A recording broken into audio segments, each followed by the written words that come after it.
নমস্কার বন্ধুরা, মামনিস ক্রিয়েশনে তোমাদের সকলকে জানাই অনেক স্বাগত আর ভালোবাসা।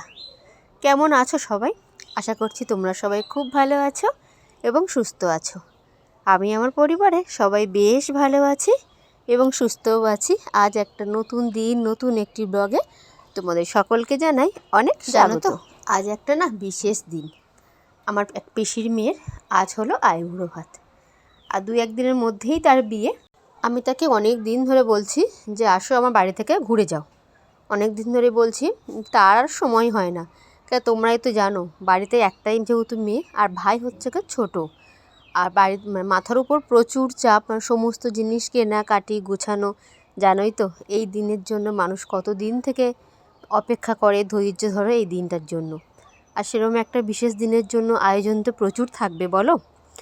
সেই মতন আমার বাড়িরও আয়োজন আজকের হচ্ছে, যেহেতু আজ ওকে আইবুড়ো ভাত দেবো। সেই জন্য সকালে ঘুম থেকে উঠেই সব কাজকর্ম সেরে নিয়েছি, নিয়ে একদম উঠে দেখলাম যে দাদা পুকুরে জাল দিচ্ছে, জাল ফেলছে আর কি। যাই হোক, একে তো শীতকাল আর জলও প্রচুর। মাছ ভেবেছিলাম উঠবে না, কেনা মাছই ওকে খাওয়াতে হবে। তারপর দেখলাম যে না, বেশ কয়েকটা মাছ উঠেছে। যাই হোক, মাছগুলোকে নিয়ে ধুয়ে কেটে কুটে রাখলাম, রেখে একটুখানি রান্নাঘরেরটা একটু পরিষ্কার করে নিচ্ছি। পরিষ্কারই থাকে, তবু কি বলো তো, ওই যে খুঁতখুঁতানি আছে না, সকালের একটা বাসি ব্যাপার আছে না, সেই রকম আর কি। যাই হোক, চলো এগুলোকে গুছিয়ে ফেলি। আজকের তো হাতে প্রচুর কাজ, সময় একটুও নেই। দেখতে দেখতে করে বেলা প্রায় 8টার মতন বাজে। এখনও ঠিকঠাক ঠান্ডাটা কাটেনি, কিন্তু কি আর করার বলো। যাই হোক, চলো রান্নাঘরটা দেখো গুছিয়ে একদম পরিষ্কার করে পরিপাটি করে নিয়েছি। ঘড়ির কাঁটাতে প্রায় 8:30 মতন বাজে। সব কাজকর্ম সেরে স্নান টান সেরে উপরে এসেছিলাম জামা কাপড়গুলোকে মেলতে। জামা কাপড়গুলো মেলেই দিয়েছি, এবার নিচে যাব। রান্নার আর কি তোড়জোড় আছে। কিছু কিছু জিনিস কেটে রেখেছি, আর কিছু ধুয়ে কেটে কুটে বেটেও রেখেছি, যাতে রান্নাটা একটু তাড়াতাড়ি হয়। আর দাদা বাজার গিয়েছিল, বাজার থেকে এনেছিল পরোটা, ঘুগনি, আর একটু পেঁয়াজি এনেছিল, চপ এনেছিল। আর যেহেতু আমি পেঁয়াজি খেতে ভালোবাসি, পেঁয়াজিটাই আমি খেয়েছিলাম। এখানে দেখো, চিকেনটাকেও একদম ধুয়ে পরিষ্কার করে নিয়েছি। জানো তো, আজ দেশি চিকেন, লাল মাটির উনুনে লাল লাল ঝাল ঝাল চিকেনের ঝোল। দেখো বন্ধুরা, কি সুন্দর হয়েছে দেখো নোটে শাকগুলো। এগুলোই তুলে নিচ্ছি। আর আমাদের বাগানে কলমি শাক হয়েছে, ওই দুটো দিয়েই আর কি একসাথে আর কি ভাজা করব। নোটে শাকগুলো তেমন বড় তো নয় যে এইগুলো শুধুই ভাজা করতে, ভাজা করলে হবে আর কি। ওই জন্য দুরকম সবজি দিয়েই আর কি ভাজাটা।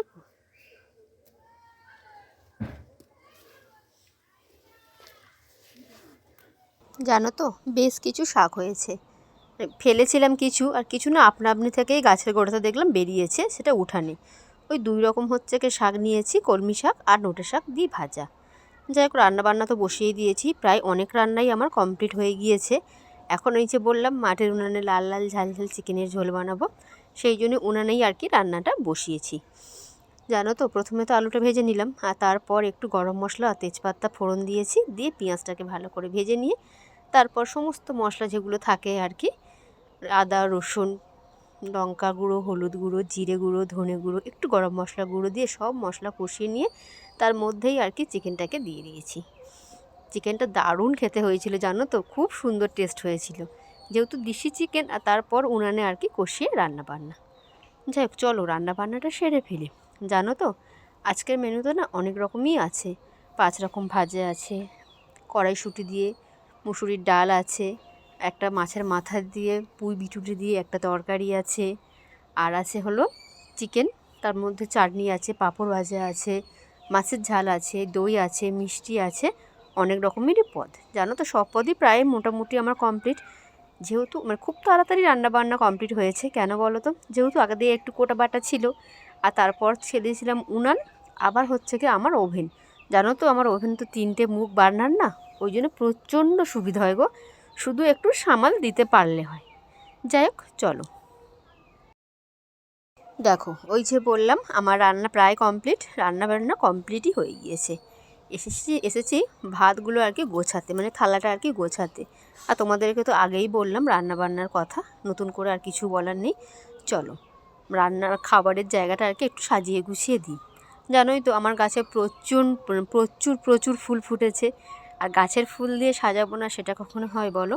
হয়তো অন্য সময় হলে হয়তো ফুল কিনে আনতাম, কিন্তু এখন তো জানোই আমার গাছে প্রচুর ফুল ফুটেছে। সেই ফুলগুলো দিয়েই চেষ্টা করলাম একটু ভালো করে আর কি সাজিয়ে গুছিয়ে ওকে দেওয়ার। আমি ওকে আর দেখালাম না, ও ভিডিওর সামনে আমার আসতে চায়নি, ওই জন্য ওকে আর জোর করলাম না। একদম একেবারে একদম বিয়ের দিন আর কি তোমাদেরকে দেখাবো ওকে। চলো, এখন ঘড়ির কাঁটাতে প্রায় 3:30 থেকে 3:45 বাজে। চারিদিকটা বেশ মেঘাচ্ছন্ন হয়ে গিয়েছে, অন্ধকার নেমে আসছে, শীতের তো বেলায় জানো। আর দেখো গাছগুলোতে না জল দিলাম, একটু না রোদ্দুরে দেখলাম যে ঝিমিয়ে গিয়েছে, আর একটু ভালো করেই জল দিয়ে নিই, যেহেতু বিয়ে বাড়িতে যাবো একটু, ওই জন্য বেশি করেই আর কি জলটা দিলাম। এইটাকে দেখো কি অপূর্ব দেখতে লাগছে, বেশ সুন্দর হয়েছে গো। এই যে দেখো, এইগুলো খুব একটা ভালো হয়নি, বুঝতে পারিনি গো, এনেছিলাম। আর এখানে আমি এনেছি তোমাদেরকে এটা দেখাতে। দেখো, আগের বারে ক্যাপসিকাম করেছিলাম, তবে এত ফলন হয়নি এই ছোট্ট গাছটাতে যে হারে ফলন হয়েছে। আগের বারে গাছটা বড় হলেও খুব একটা কিন্তু ফলন হয়নি। এবারের গাছটাতে দেখো তোমরা, শুধু মন ভরে গিয়েছে, প্রচুর প্রচুর কুড়ি এসেছে, তার সাথে সাথে বেশ ভালো কয়েকটা ফলও দিয়েছে। দেখো, দেখতে পাচ্ছ, ভরে গিয়েছে গাছ। এই ছাদে বাগান করার কি বলতো, এই যে ছোট্ট ছোট্ট শখগুলো না বেশ ভালো লাগবে। আর এইটা হয়েছে জানি না কি হবে। আর এই গাছটার অবস্থা দেখো, এটা মনে হয় তুলে ফেলতে হবে, পোকা লেগেছে গো, অনেক ওষুধ দিয়েছি, ভেবেছিলাম যে ঠিক হয়ে যাবে, কিন্তু হয়নি, কি আর করা। চলো, এই একটাতেই আমি খুশি, ভীষণ খুশি। জানো তো, এই ছাদে যে গাছ করা ছোট ছোট শখগুলো আমার ছিল, টুকটুক করে সেগুলো আর কি পূরণের পথে।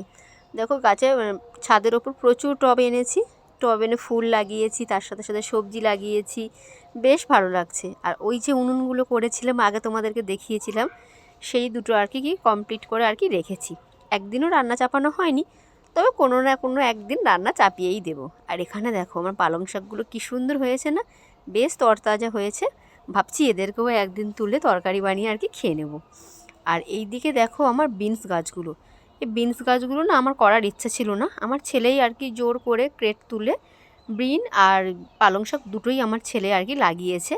কী দারুণ হয়েছে দেখো, অপূর্ব, অসম্ভব সুন্দর হয়েছে। এই কটা গাছে এত যে বিন ধরবে নিজেও পরিকল্পনা আর কি করতে পারিনি। প্রচুর প্রচুর বিনস হয়েছে, এখানে যা বিনস হয়েছে একটা দিন আমাদের সবার আর কি রান্নাবান্না আর কি হয়ে যাবে এইটা দিয়েই। চলো নিচে যাওয়া যাক। এখন ঘড়ির কাঁটাতে প্রায় 7:30 মতন বাজে। ছেলে পড়তে গিয়েছিল, ফেরার পথে দেখো কতগুলো ফুচকা এনেছে, তাই মা ছেলেতে বসে দুজনেই ফুচকা খেতে বসে পড়েছি।